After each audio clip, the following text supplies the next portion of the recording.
Bismillahirrahmanirrahim. Me emrin e Allahut të gjithë mëshirshmit, mëshiruesit. Elhamdulillah, wassalatu wassalamu ala rasulillah.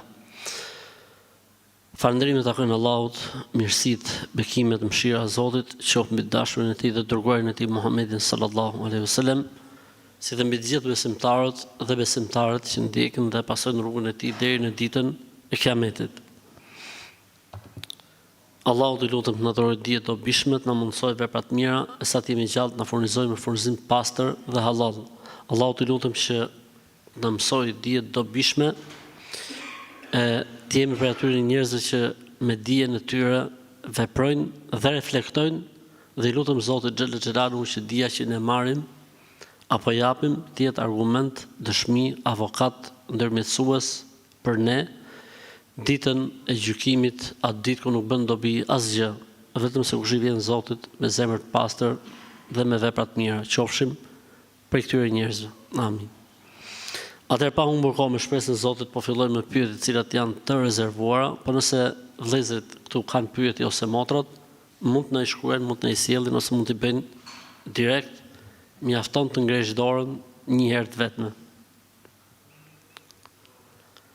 E kam besën jeton jashtë Shqipërisë dhe I kanë propozuar për martesë dhe I ka propozuar për martesë një huaj. Kjo e ka refuzuar për shkak të fesë së tij. Mirë po ai ka thënë unë bëhem musliman dhe bëj çfarë duash ti që të martohem me ty.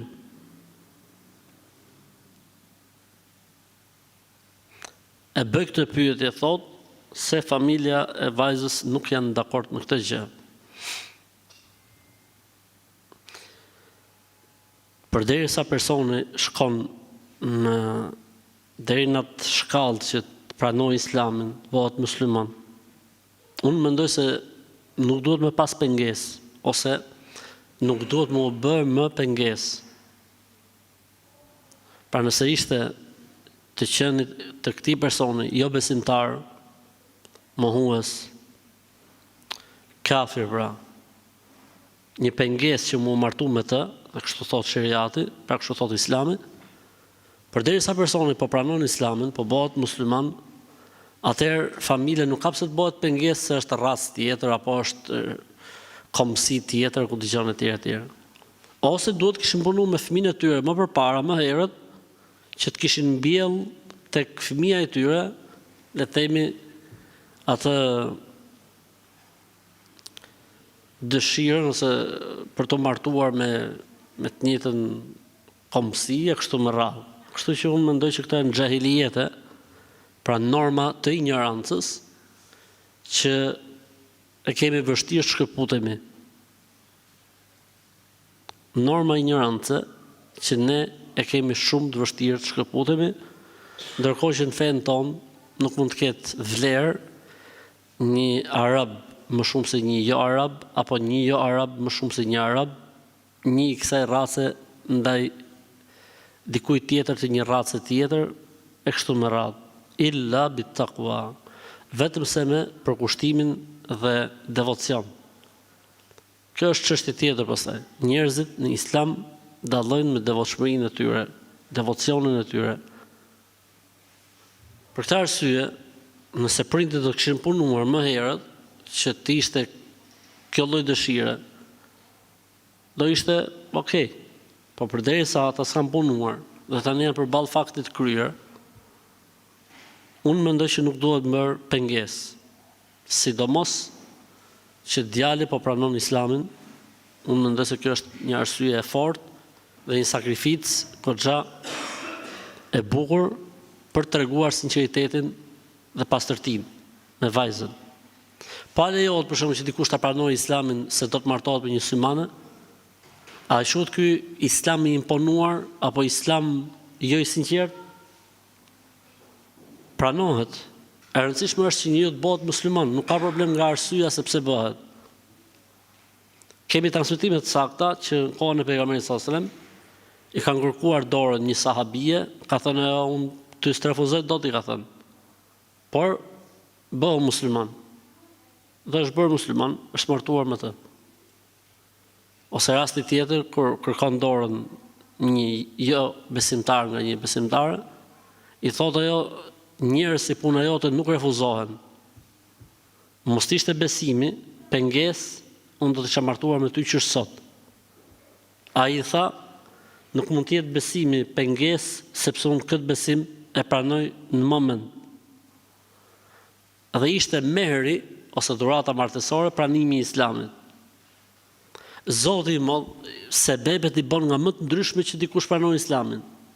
Dikush për shkak të martesës, dikush për shkak tjetër, dikush për arsye tjetër, dikush se i flet dikush, dikush se preket prej diçkaje, dikush se sprovohet diçka, dikush se ka sukses, dikush se falimenton, dikush se zbulon diçka, dikush se i humbet diçka, dikush se ngrihet, dikush se ulet. Kështu që urtësitë dhe sekretet e Zotit nuk dihen, e rëndësishme është që dikush të pranojë Islamin. Kjo është e rëndësishme, sepse duke pranuar Islamin shpëton një herë e përgjithmonë. Desha të pyes, a është haram kur njeriu vdes në banjë?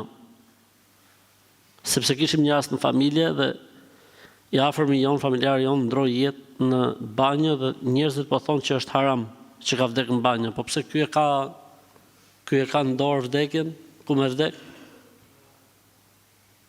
Është haram thot me vdek. Thuti që njeriu zgjedh vetë se ku do me vdek. Çfarë lidhje ka? A ti mund të thush po, a është shenjë e keqe? A është tregues i keq? Nëse dikush ndron jetë në banjë, kështu mund të ishte pyetje e saktë, jo është haram. Çfarë lidhje ka harami këtu me halallin? Jo, nuk do të thotë gjë inshallah taala, sepse vdekja nuk është në dorën e njeriu dhe mund të vi nga moment në moment, nga situata në situatë, sidomos në banjët e sotme që a quhen banjë apo s'quhen banjë, është diskutimi. A quhen banjë, pra me kuptimin e hales, siç kanë qenë më përpara qenefet. Pjesë e mirë e dietarëve thonë, banjët e sotme nuk e marrin gjykimin e qenefit, pasi nuk mbetet gjë aty, duke qenë se uji pastron gjithçka. Kështu që njeriu të lejohet në banjët e sotme të thotë edhe bismillah. Edhe të lexoj Kur'an në banjë, sepse thonë s'ka aty asgjë, uji pastron gjithçka, dhe po ta ngresh, le të themi, atë ti shef vetëm ujë. Ndërsa në kohët e mëhershme ka qenë situatë tjetër. Kështu që nuk është problem kjo punë, as nuk futet tek shenjat, mendojmë jo të mira. Unë për shembull nuk e kam lexuar askund shenjat e vdekjes mirë apo shenjat e vdekjes keqe, këtë gjë.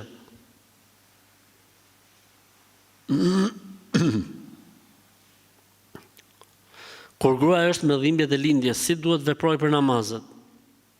Mund t'i bashkoj namazet.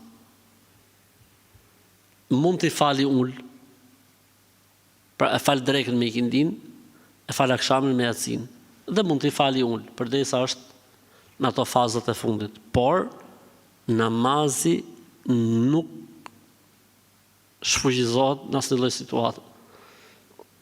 Si më thonë, nuk lirohet njeriu nga e drejta e tij e faljes në asnjë herë, përveç se nëse është në gjumë, përveç se nëse harron, përveç se nëse ka ndonjë arsye, siç është rasti i grave që janë me të përmuajshme apo mbas lindjes, ose çmenduria, përndryshe besimtari musliman nuk lirohet asnjëherë nga falja e namazit. Po kështu edhe gruaja që është në fazën e lindjes. Mund t'ju pyes sot për diçka, po patë mundësi, i falni ju 40-at, më kthej një përgjigje. Jo, ne nuk i falim 40-at.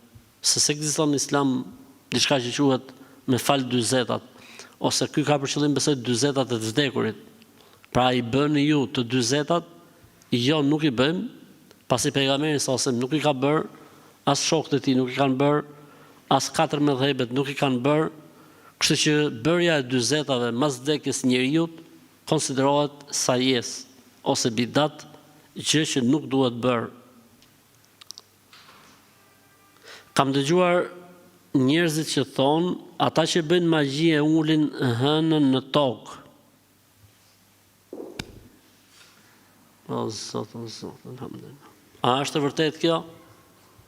Jo, po Jupiterin, edhe Marsin. Ata mund të lozin me imazhin. Pra ju duket njerëzit se kur e bëjnë një gjë të tillë, pastaj historitë s'kan fund. E zbriti thot honën, e uli, e mjeli, i mori qumshtin, dhe me qumshtin e honës. Faktikisht janë parë disa njerëz magjistare që dalin zhveshura natën nga drita e honës, komplet. Për të bërë magjira e kështu gjërash, po me sa duket efektet e magjisë dhe bashkëpunimi me xhin i bën njerëzit shohin sikur po kap honën apo po zbret honën, po kjo nuk ndodh faktikisht në të vërtetë, është thjesht mashtrim.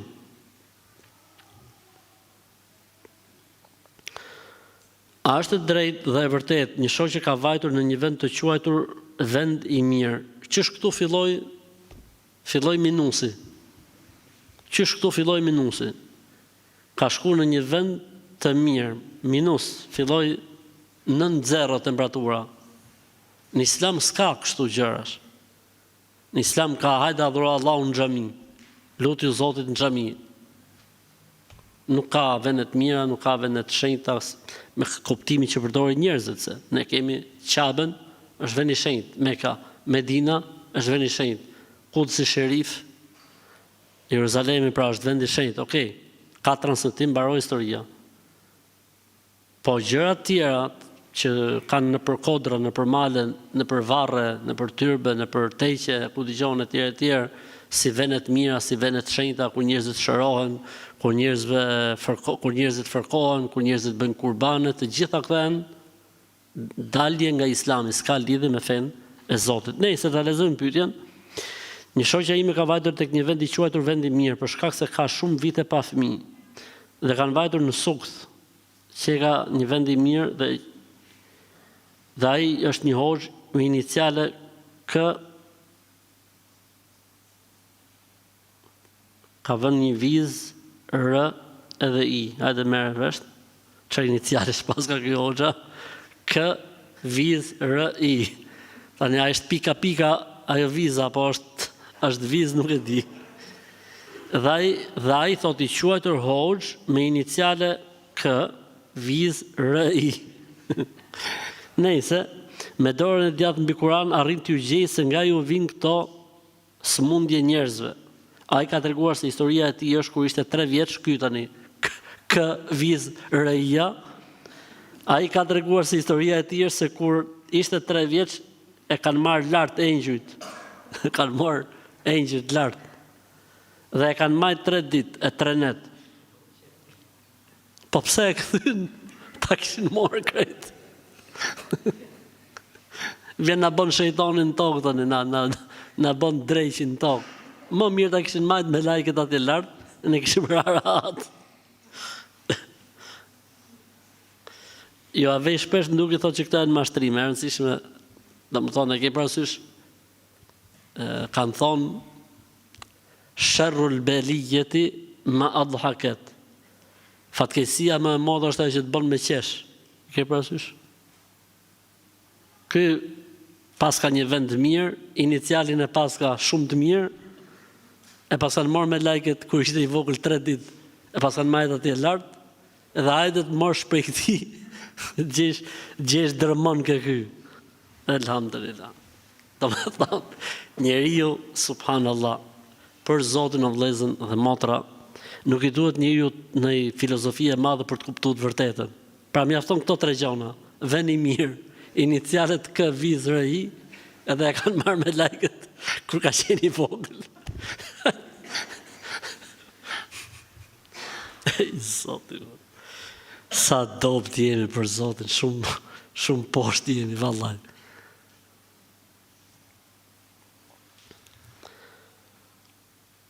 Dua të bëj një pyetje, u bën disa muaj që përdor një injeksion për rënien pesh, Ozempik, është për persona me diabet për ullje të insulinës, që unë nuk jam me diabet, por e përdor si thash për rënjën pesh.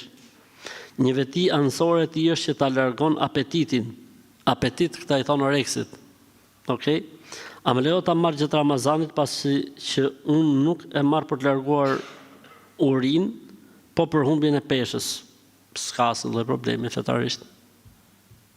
E rëndësishme inshallah nuk ka efekte anësore kjo lloj gjëje kështu, por nuk pati efekte anësore me kuptimin nuk dëmton shnetin, lejohet, nuk ka asnjë problemi, edhe pse ikën oreksi si pasojë e saj, nuk ka lidhje.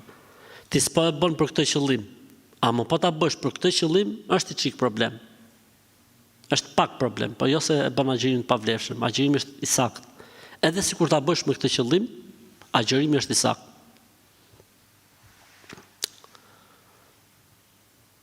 Jam i shqetësuar për namazet, shumë shpejt i falin në xhami, ashtu si shkon hoxha, por edhe në sunetet e yacis. Atëherë, jam shumë i shqetësuar për namazet, se shumë shpejt i falim në xhami, ashtu si shkon hoxha. Pra hoxha i fut katërtin, kur fal nga namazin.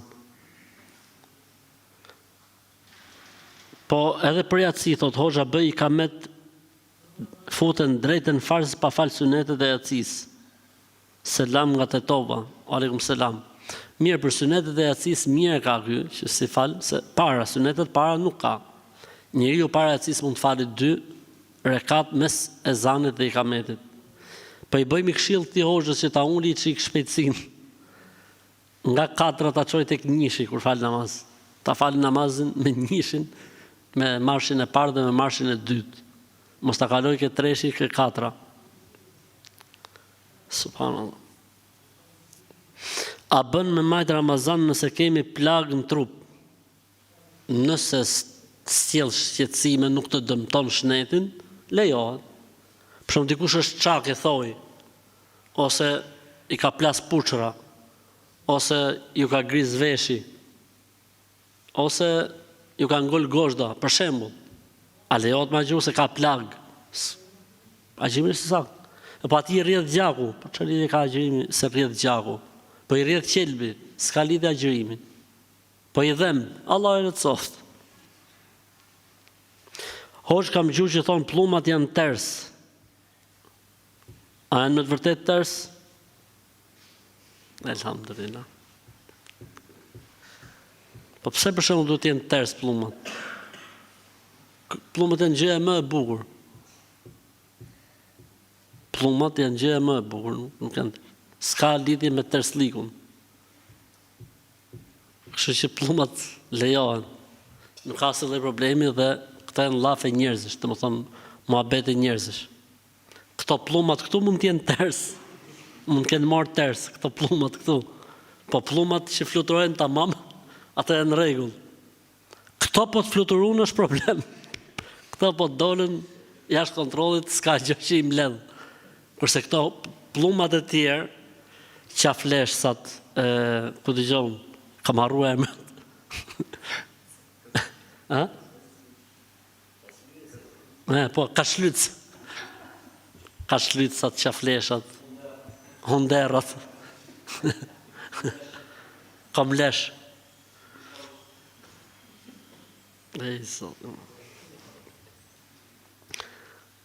A është gjuna në Ramazan me shku tek varret? Jo, s'është gjuna. Si çdo kohë tjetër, varret vizitohen edhe në kohën e Ramazanit. Ju jepet selam, njerëzit që na kanë ndruar jetë, i përshëndesim pra me selam, edhe i lutemi Zotit për ta.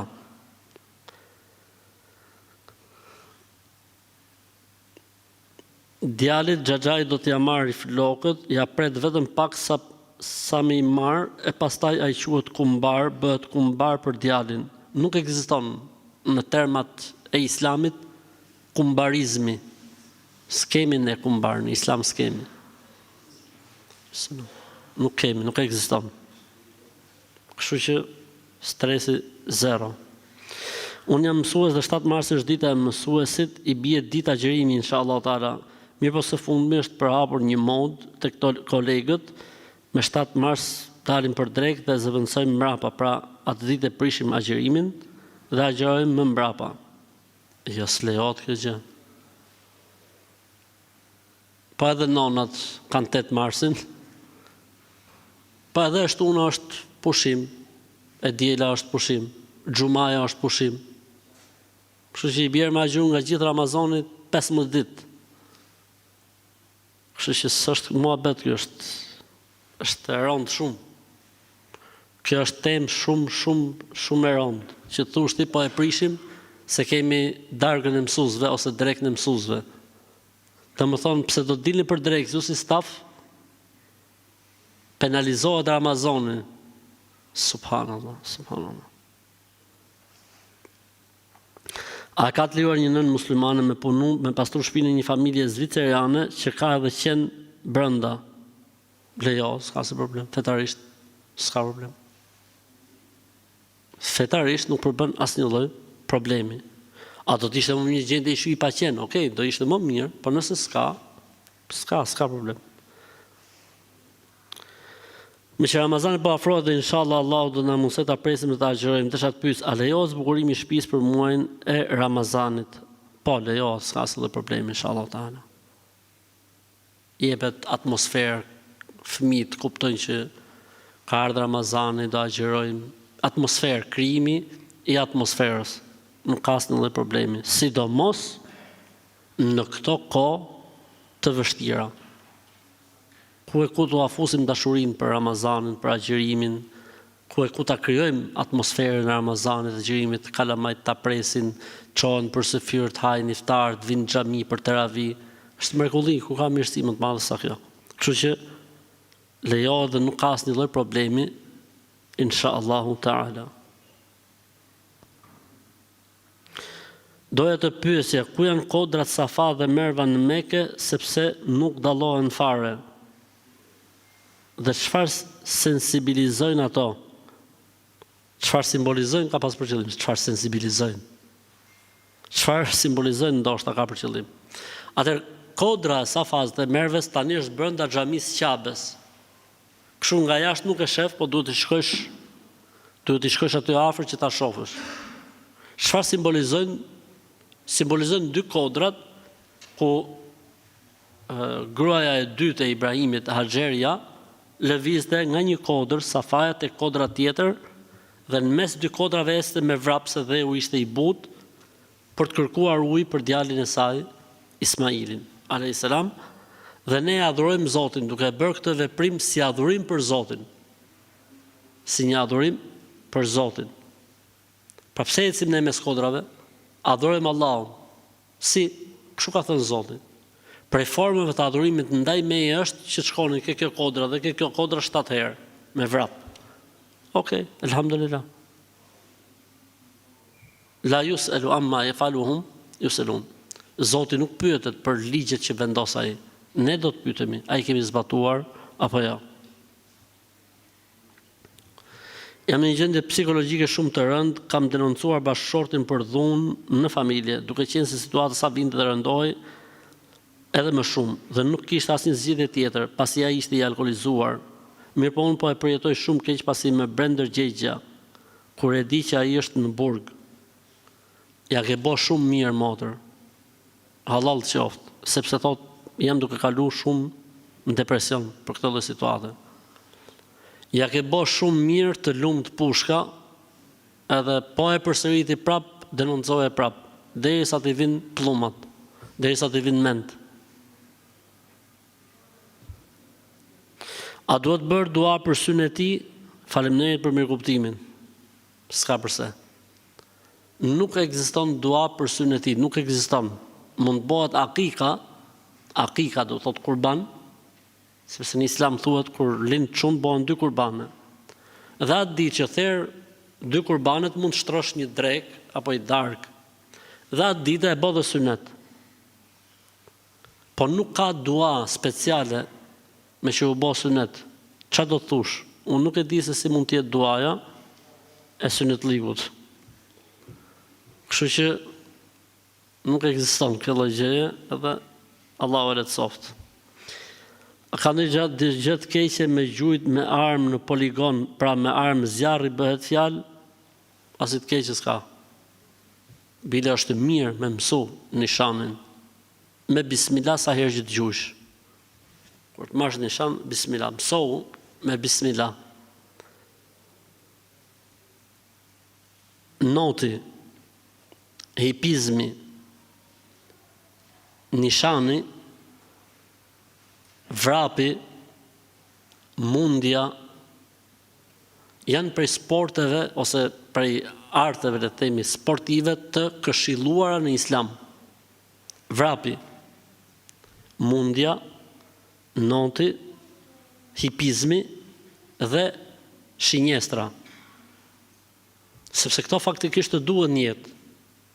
Vrapit duhet, se të bon mirë për shnetin, po edhe në herë duhet me arras vrapit. Si tha i moshmi, tha, kom të shpejta e faqja bardhë.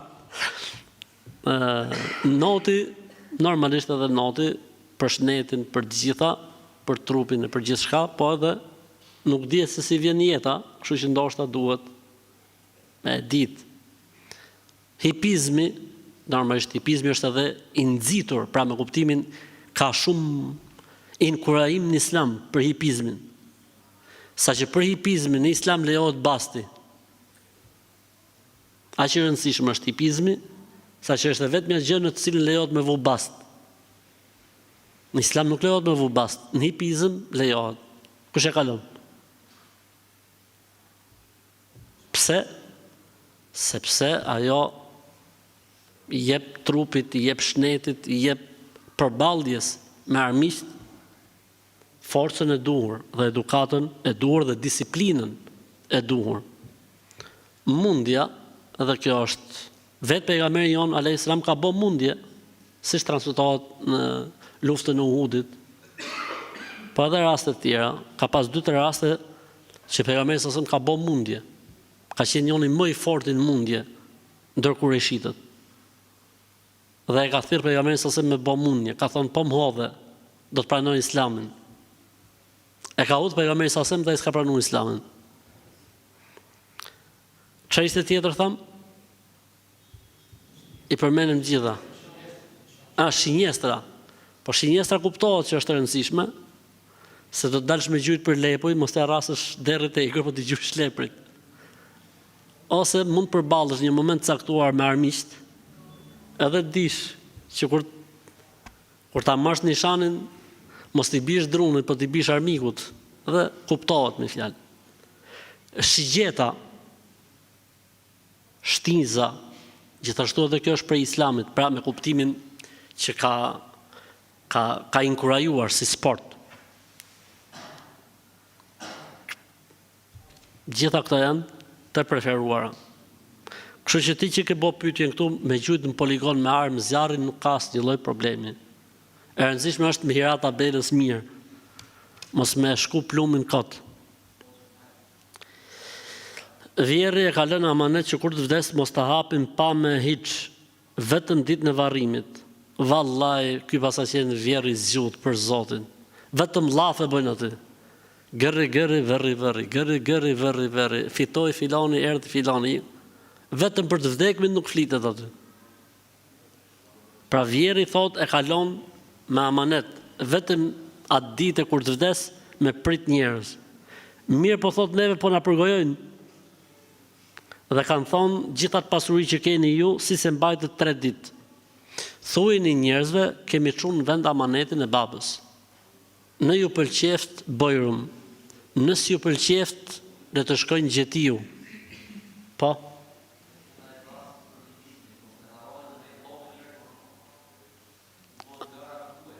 Po pra garë me kua hipizmi.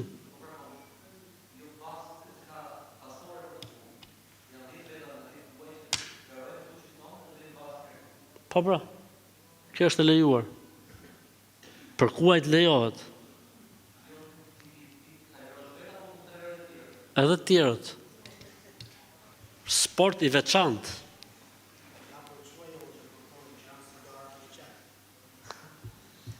Po edhe unë për atë kam për hipizmin, për garën me kuaj, se për e themi hipizm, ndoshta se kuptojnë. Ka tolerancë.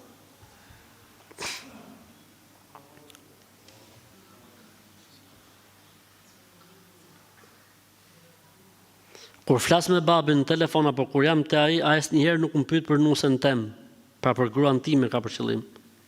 Nuk don me e pranu në familje edhe pse jemi të martuar dhe kemi fëmijë. Dhe kur shkojmë në vizitë ka raste që nuk ja zgjat dorën nusës time. Çfarë më bë thot, sepse jam në dilemë prej shumë kohësh. Mos e merr nusën, kur shkosh ke baba, mos e merr nusën. Me që ka situata e tillë, pse e merr nusën?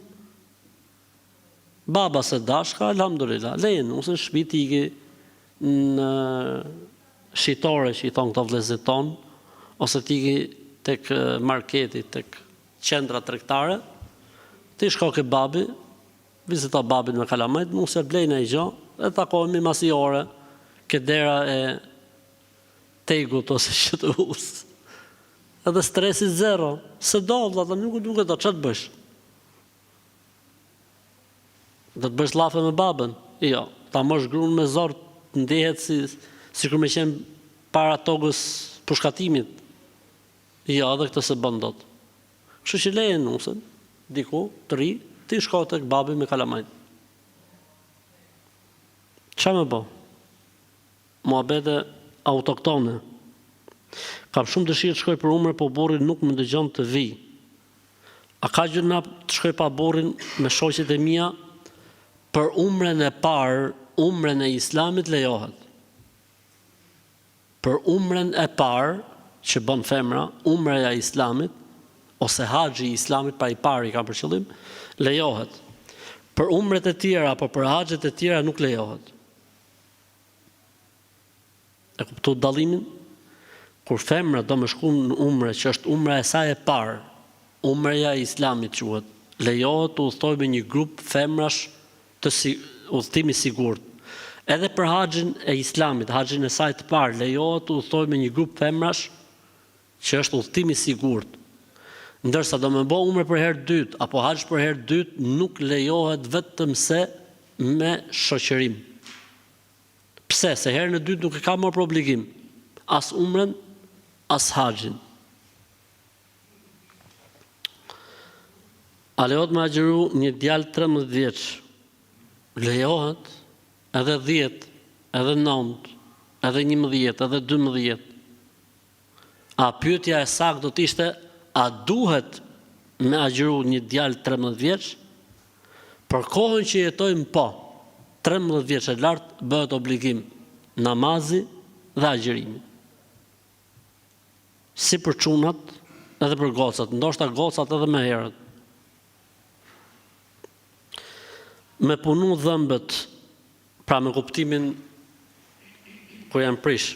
A prishet agjerimi se sot jam agjerueshëm dhe kam mbushur një dhëmball? Nuk prishet. Agjerimi nëse ne mbushim apo riparojmë apo pastrojmë dhëmbët. Po mirë, pyetje, nëse gjatë rregullimit të dhëmbëve e ke parasysh ai punon edhe me ujë. Edhe mund të shkojë diçka poshtë. Zakonisht ato vendosin një aspirator që thith. Po nëse shkon diçka poshtë, nuk prishet. Pse? Se nuk është me dashje. Është pa dashje. Është pa dashje. Dhe pejgamberi sa më ka thënë, Allahu nuk ja shkruan për gjuna asnjërit për umetin tim kur ndodh diçka pa qëllim, pa dashje. Në ka vdekur babai para një muaji e gjysmë, Allahu më shëroft. Mirë po të afërmit po na thonë që s'mund të blejmë sende të reja në shtëpi, ose të bëjmë punime në shtëpi pa u mbushur viti, larg budallënjve. Bleni gjëra të reja, edhe bleni sende të reja e mos e vrisni mendjen fare. Nuk ka lidhje kjo me fenë e Zotit. A mund të dëgjojmë surën El-Bekare dhe të tjerat në YouTube kur jemi duke bërë punët e shtëpisë? Po. Nuk ka asnjë lloj problemi. Pra nuk është kusht që kur ne vejmë Kur'anin, ta dëgjojmë dhe të lejmë çdo punë. Kur'anin e lejmë në sfond dhe motra besimtare mund të gatuj, dikush mund të punoj dhe Kur'ani është në sfond. Nuk ka asnjë lloj problemi. Ajeti që thot dëgjoni me vëmendje bëhet fjalë në namaz. Në namaz duhet me qenë i përqendruar në leximin e Kur'anit. Punoj shofer autobusi për agjërimin më kërkon shpirti dhe s'dua ta le. Kam kaq vite që agjëroj, a bën ta agjëroj sepse si vjetë kam nis këtë punë. Bëj rrugë të largët, por me shpirt dua ta agjëroj. Mashallah, e ke me shpirt, a do më agjëru, agjëro më vëlla. Çe halli ke? Agjëro, edhe pse je shofer, mund ta me që e pas ke kaq qef. Edhe që ke kaq i lidh, mos e ndërpret, vazhdoj agjërim. Edhe pse je shofer. Sepse udhëtari është emiru nefsihi, është udhëheqësi vetes vet, pra me kuptimin vepron si të doj. Nëse agjërimi nuk e dëmton, nuk e rëndon, nuk e lëndon, agjëron. Nëse agjërimi e lëndon, e dëmton, e pikëllon, atëherë le mos ta agjëroj, agjëron më vonë. Po mirë pyetje, nëse dikush është gjatë gjithë vitit në udhëtim, si ja bën për ta agjëruar? Për shembull, këta që punojnë me trajlera, ati i shkon 1 muaj rruga me shkua 1 muaj me ardhë. Dhe i shkon gjithë viti kështu. A i çdo muaj bën 3 rrugë, do më thonë gjithë muaj i shkon vajti ardhje. Këta njerëz duhet ta agjërojnë Ramazan, por kanë një tolerancë. Nëse i qëllon Ramazanin kohë të vështirë të agjërimit, ata mund ta agjërojnë në një kohë tjetër. Për shembull, i qëlloi Ramazani këtë vit në korrik, ngushtë. Dhe ata kanë shumë vështirë ta majnë. Ju lejohet që mos ta agjërojnë në dimër. Në ditën më të shkurtër të vitit që atyre nuk i bën problem.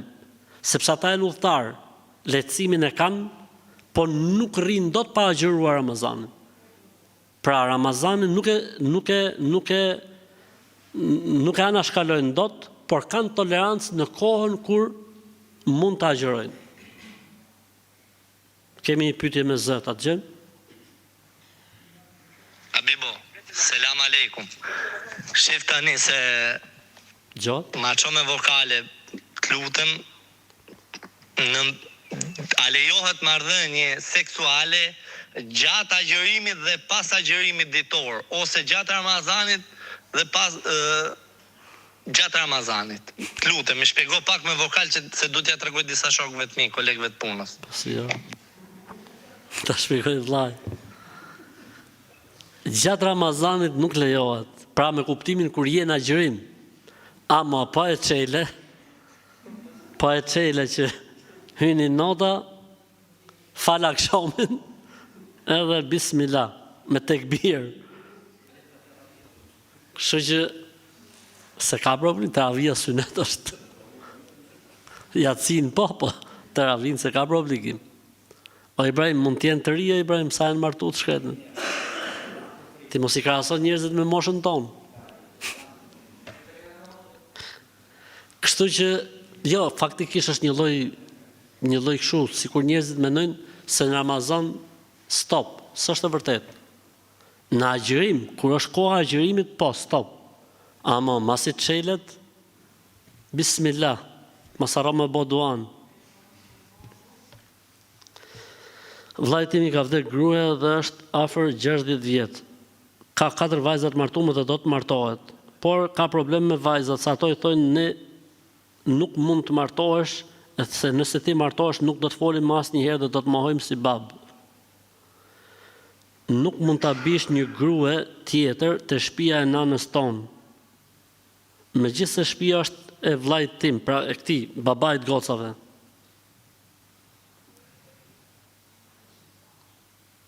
Goca të këqija, goca jo të mbara, goca të pa edukata. Babai është vetëm, i pa martum, gocat janë gjitha të martume. Tani baba normalisht do mu martu. Baba që e ka dënosh 60 vjeç, që e ka në rregull.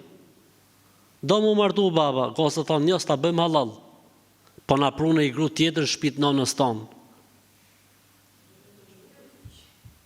Kështu që ky bab nuk duhet të ngjoj këto goca, hiç, të shofi qefin e vet, e të shofi terezinë e vet, se gocat në fund fare kanë burrat ke shtëpia vet, e kanë kalamet ke shtëpia vet.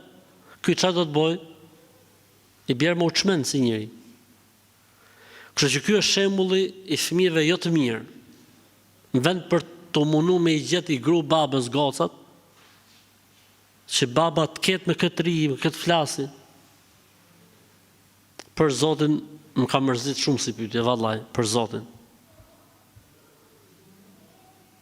Subhanallah.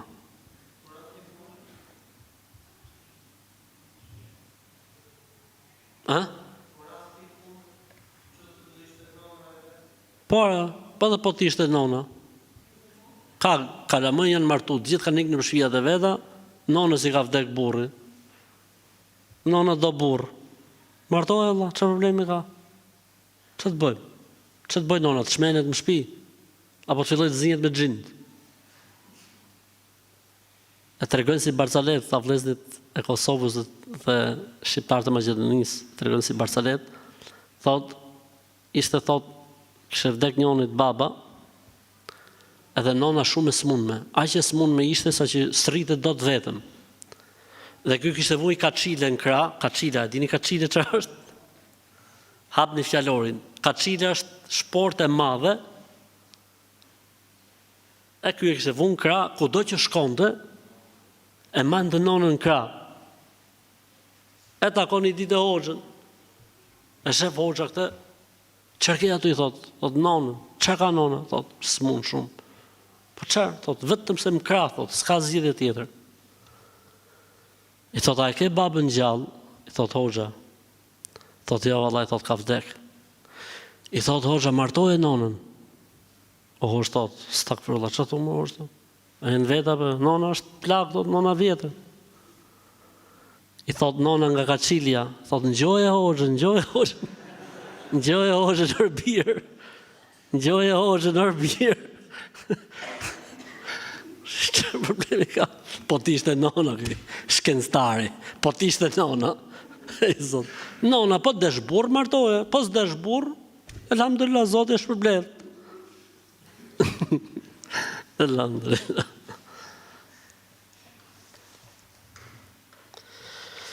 E kam një moto që beson Zot, por më shumë i beson këtyne të cilët bëjnë hamalije dermanë nga më të ndryshmet me kukulla e me gjëra. Subhanallah. O, vëllezër, nuk bashkohet besimin në Zot edhe besimin këto dervishlerët, magjistarët, sharlatanët, këto nuk bashkohen fallxhorët, nuk bashkohen, o do të besosh Zotin, o do të besosh këto, nuk shkojnë të dyja, bien ndesh. Po mos njofja e fesë sjell këto pasoja. A lejohet vendosja e nikotinës në lëkurë për ata që e kanë problem mos pirjen e duanit në Ramazan? Shife si vendoset?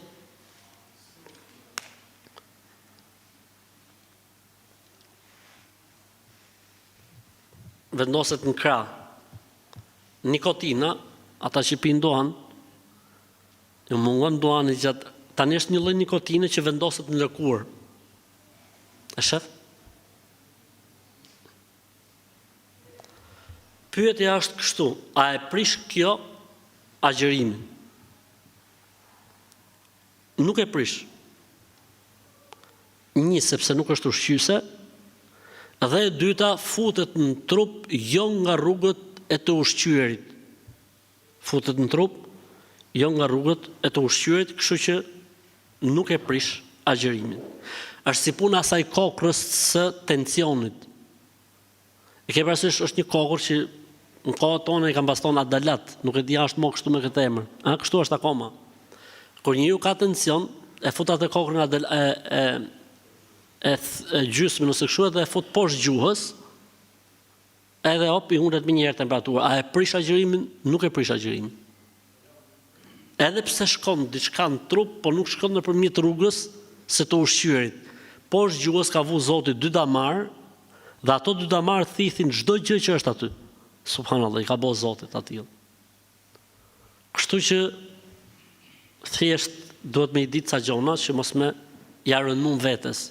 Duhet me i ditë ca gjona që mos me ja rëndu vetes. Për sa i përket desha ta bëj dua ta një pyetje desha ta bëj dua ta di sa i përket edhe me fe martesa 2 motra me 2 vëllezër. Martesa e 2 motrave me 2 vëllezër lejohet nëse nuk vihet kusht. Për shembull, t'jap gocën për çunin tat, që të m'japësh gocën për çunin tim. Kjo është ndaluar në Islam. Quhet shigar. Ka ndaluar pejgamberi sa nga martesa shigar. Shigar m'jep çunin t'jap gocën. Do të thonë, t'jap gocën për çunin, m'jep dhe ti gocën për çunin tim. Po nëse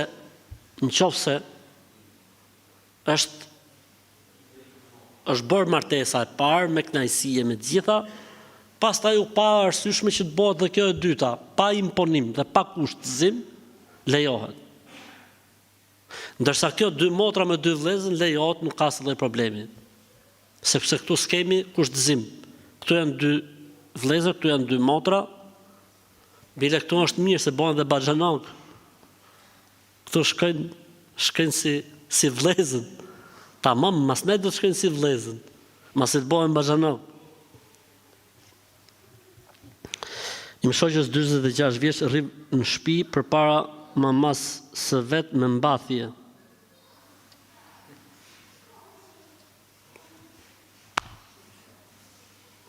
Im shoqë thotë është 46 vjeç rri në shtëpi përpara mamas së vet me mbathje.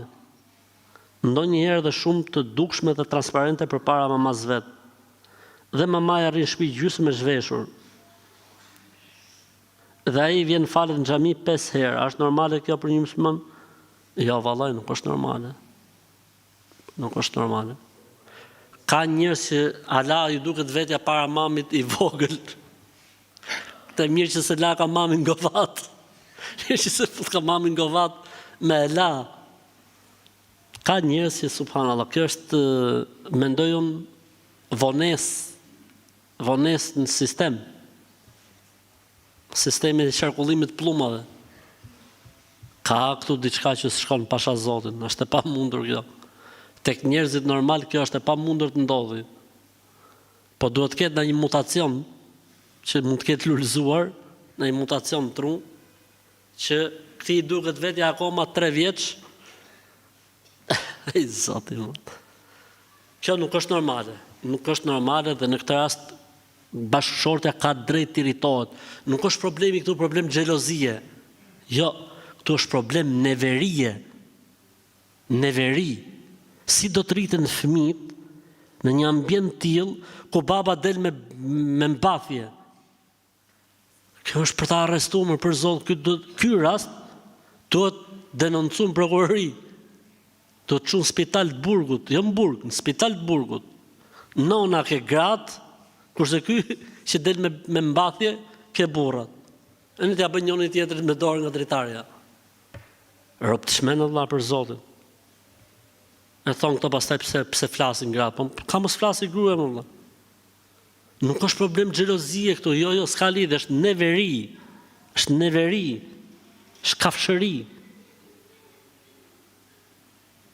I smuri me ndorë, shko shërohet në spital, nuk del me mbathje në shtëpi. Apo kjo tjetra.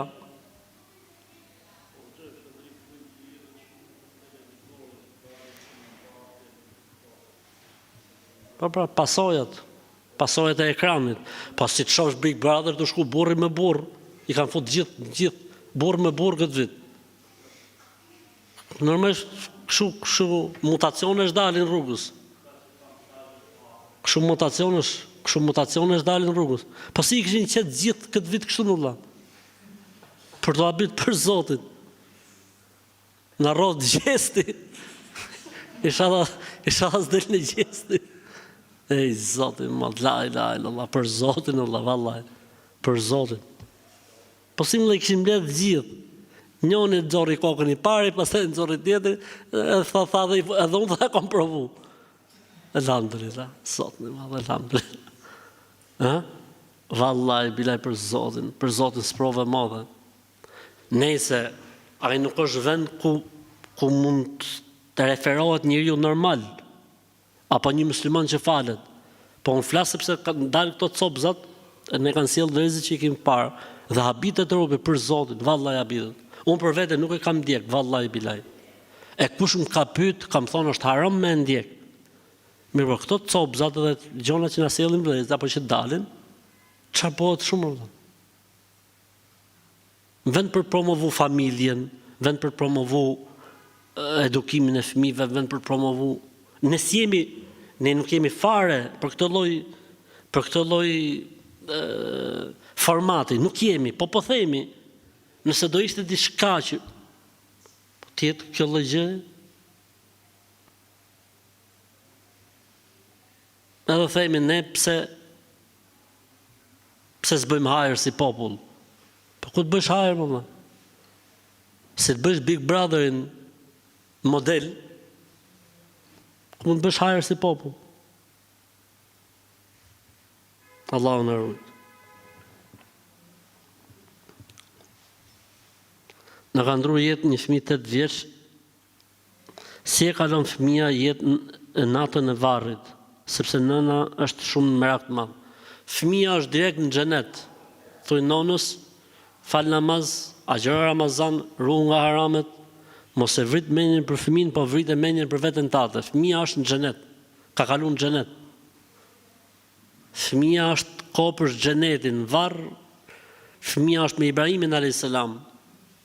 Tha pash një plak me mjekër të bardh, në hijen e një peme, dhe pash disa fushat mëdha, livadhe, ku kishte kalamaj që vetëm ecëshin vrap dhe nuk pushojshin asnjëherë. Vrap. I bërë lodhet në herë fëmia, s'lodhet.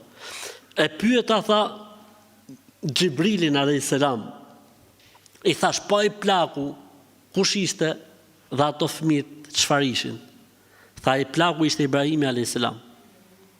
Ata janë fëmijët që vdesin pa moshën e pubertetit. Kështu që elhamdulillah, fëmia bëhet ndërmjetësues për prindin ditën e Kiametit.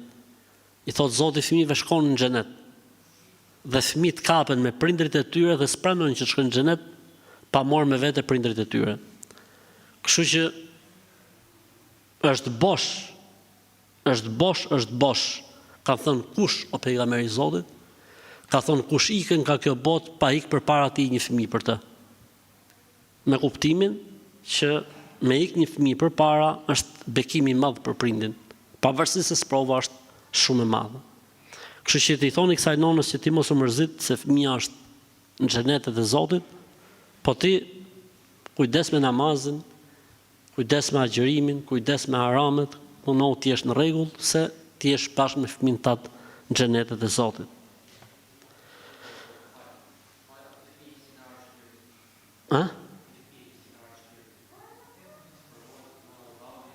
Fëmia, nëse ka ndru jetë mas mujt 4, ka të njëjtin gjykim. Ndërsa para mujt 4, thonë, nuk ka të njëjtin gjykim, por ringjallet duhet tërheq prindin e vet. Pra, njësoj si ajo afërsisht.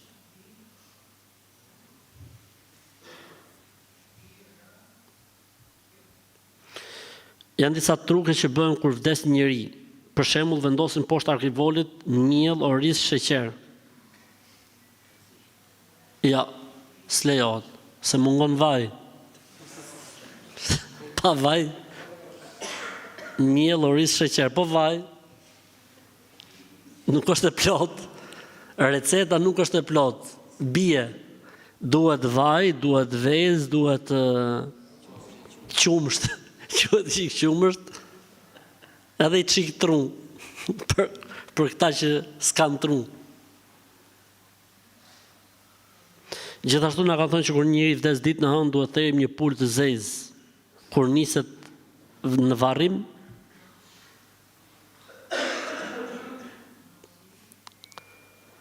o Zot na jep durim, sa janë shtu budallëjt. Jam lehon, ka për qëllim, jam lehon prej 2 javësh, kam lind një vajzë, a është keq që të vishet me zeza, se më ka thonë që është keq. O vishu si dush, mos e vrit mendjen. Larg budallëjve, ka thonë hoxha. Para 2 ditësh më thyu goca termometrin, por nuk arrita ta mbledh zhivën.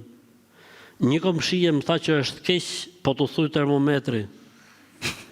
Dhe nuk e mbledh zhivën. Kjo komshia jote duhet të jetë ndaj Me dietare e madhe kjo. Kjo komshia jote do t'jetë në i kokë e madhe. Unë propozoj që këtë komshien tate ta çojmë në parlament, sa atje i mbledhin të mençmet. Kështu që unë propozoj nga ky vend, nga kjo xhami, që komshien tate ta bëjmë kryetare parlamenti, inshallah, se qeka komshia jote qeka për kokë. Nuk ka lidhje fare, çfarë lidhje ka. Sa termometra thyen në botë. A është keq me bo pundore natën? Po natën në xhuma. S'ka si problem. Ndoshta kam pas thonë më përpara që është keq me bo pundore natën, se s'ka pas drita. E në vend për t'ja fut aty e rast e kishtit. Po kështu fetarisht s'ka asë lloj problemi. Edhe natë në xhuma, edhe natë në shtunë.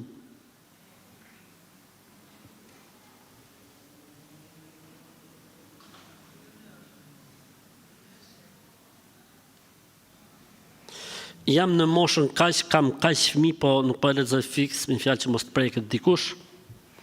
Dhe kemi shumë debate, thot, me bashkëshortin, ai më ka trajtuar disa herë më përpara dhe unë ja kam fal. Ka shumë sjellje të këqija.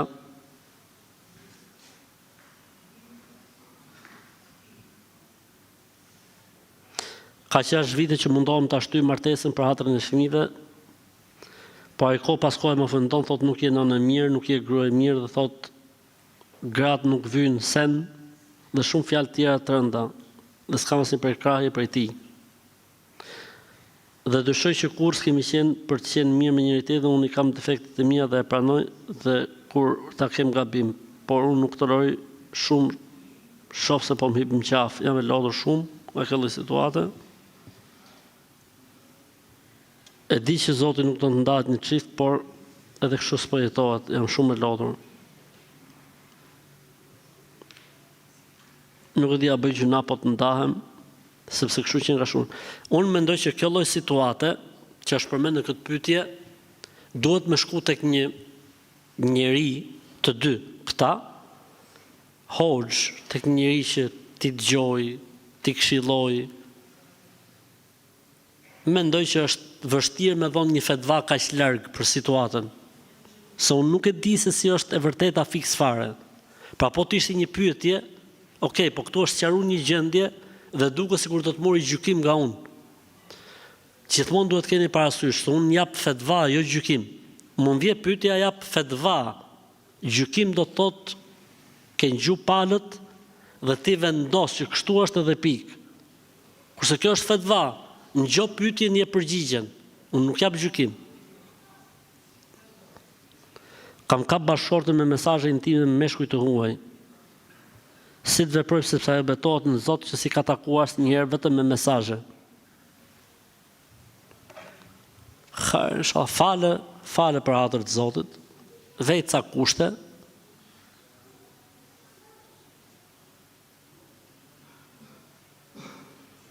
Meri atë të drejtën për të hapur celularin pas një lloj kriteri, pas një lloj pasvordi, në mënyrë që të kuptojmë se pendimi është bërë i vërtet apo jo.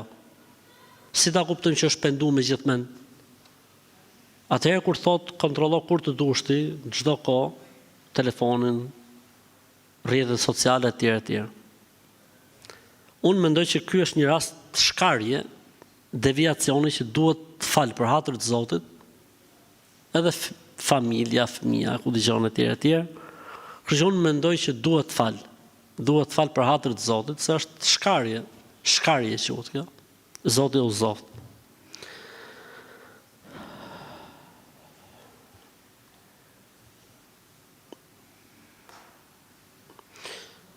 Po na thonë që i vdekuri duhet lahet sa më afër varrimit për arsye se i prishet abdesi.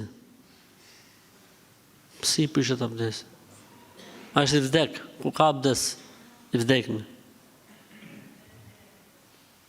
Ideja është kjo.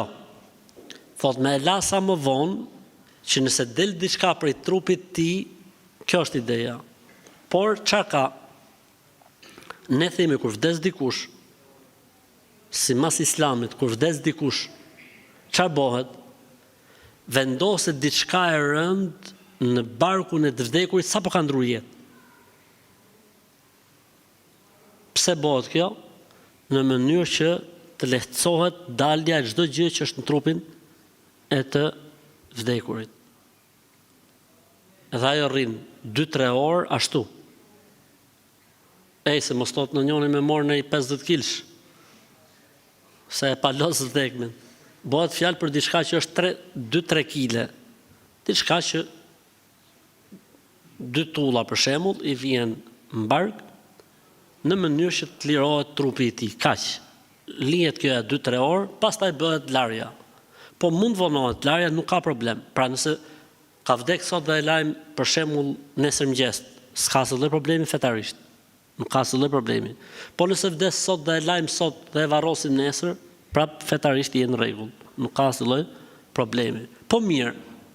Nëse ne hetojmë që mbas larjes ka dalë diçka nga i vdekuri. Këtu kemi 2 zgjidhje. Mund ta përsërisim larjen, mund ta përsërisim. Po edhe po nuk e përsëritem, larja është bërë në rregull, ka marrë historinë. Si jemi me kohën? Okej. Mirë, inshallah po mjaftohemi me kaq, Zoti na falt dhe na mëshiroft. Subhanakallahumma bihamdik, nashhadu an la ilaha illa ant, nastaghfiruka wa natubu ilayk.